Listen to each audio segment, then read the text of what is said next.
Okay, so now let's talk about the python spirit. Y'all remember that story? Let's go to that right now.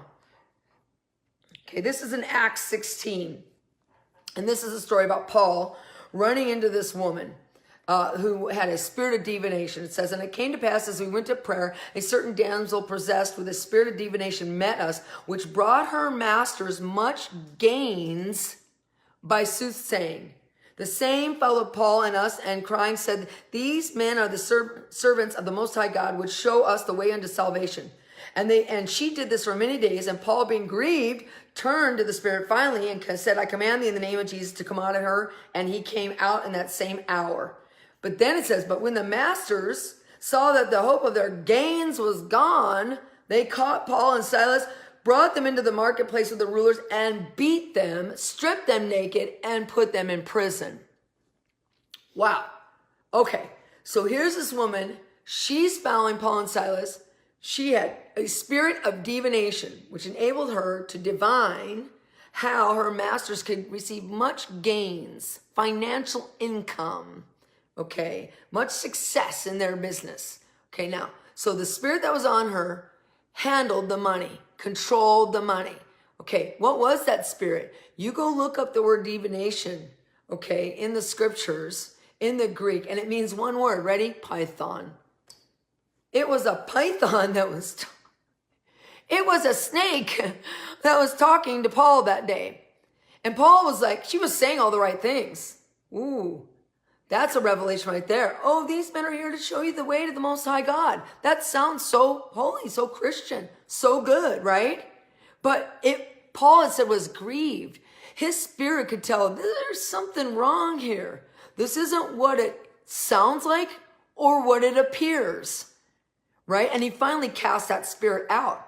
But then the men who were also the masters who she worked for were also controlled by the same spirit, because, they got angry. And says when they saw that the means for their gains was gone, they took Paul and dragged him, and they stripped them both in the marketplace naked and beat them and put them in prison. See, that's what that spirit is doing. Python is doing that. Okay. It's controlling your ability to have gains. And what it does is it drags you out into the marketplace. You notice that they weren't dragged to the corner of the street or, into a hidden room or whatever. They were dragged out in public in the marketplace where business is conducted, where money is exchanged, where purchases and sales are made. And it stripped them naked in that place, in the marketplace, beat them, and then imprison them. And that's what this spirit of Python is doing. Okay, it's controlling your ability to make gains. It's taking you into the marketplace where there should be sales happening and purchases happening and exchanges and transactions happening and all these positive things happening. And instead, it's stripping you in that place, stripping you naked, beating you and imprisoning you in a prison of poverty, of restriction, of doubt, and everything else.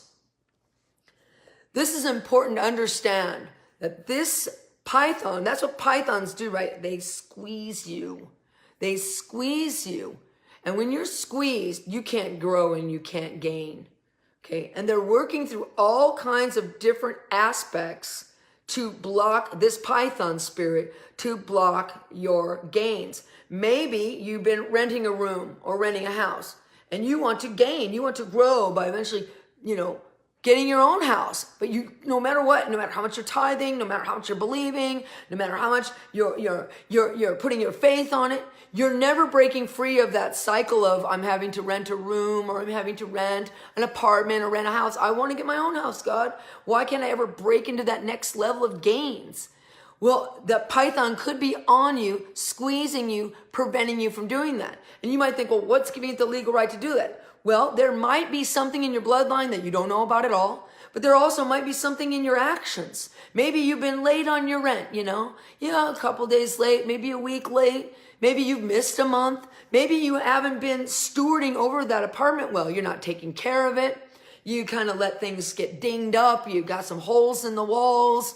Maybe it's not as clean as it should be. You haven't been keeping it in order. Are there things you haven't been doing to steward where you're at? Sins. Because honestly, if you're paying your rent late, It's like, and you're thinking, oh, it's, well, it's my landlord, and, I don't care. It's not my house.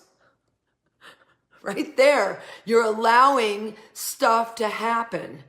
You're opening the door to the python going, oh, you're going to be late with you're going to break your word. You're going to break a contract. You're going to be late. You're not going to care about somebody else's house. I got the legal right to come in and squeeze you so you never get out of this restricted place you're in. Okay? We've got to watch out. We got to watch out. What are we doing to allow this python to come in and squeeze our gains? Think about credit cards. Honestly, the credit card companies have a python on them. And they're using a python to squeeze your gains, to prevent you from moving forward. And you're coming into agreement with it. See, I love my husband, man. He is such a good financial steward. Our entire marriage, even from when we were just freshly out the gate, he said, we're going to get a credit card, but we're only going to use it to build our credit. We're only going to put stuff on it that we know that at the end of every week or the end of every month, we can pay off the credit card. We're never going to charge more than what we have. And that's how he regulated our life. Okay, and what we did is at the end of every month, we would always pay off our credit card, so we'd never have any of the financing, what are those called, that they put on? Interest charges. Never. We never had any interest charges. Okay, we always were able to pay off our credit card. We didn't live beyond our means, and we only used our credit card to build our credit. But many of you are not. You're coming into agreement with the python spirit that's on these credit card companies, which is exactly what they want you to do. They want you to put yourself in that place where you've overcharged, you put things on the credit card that you can't pay for.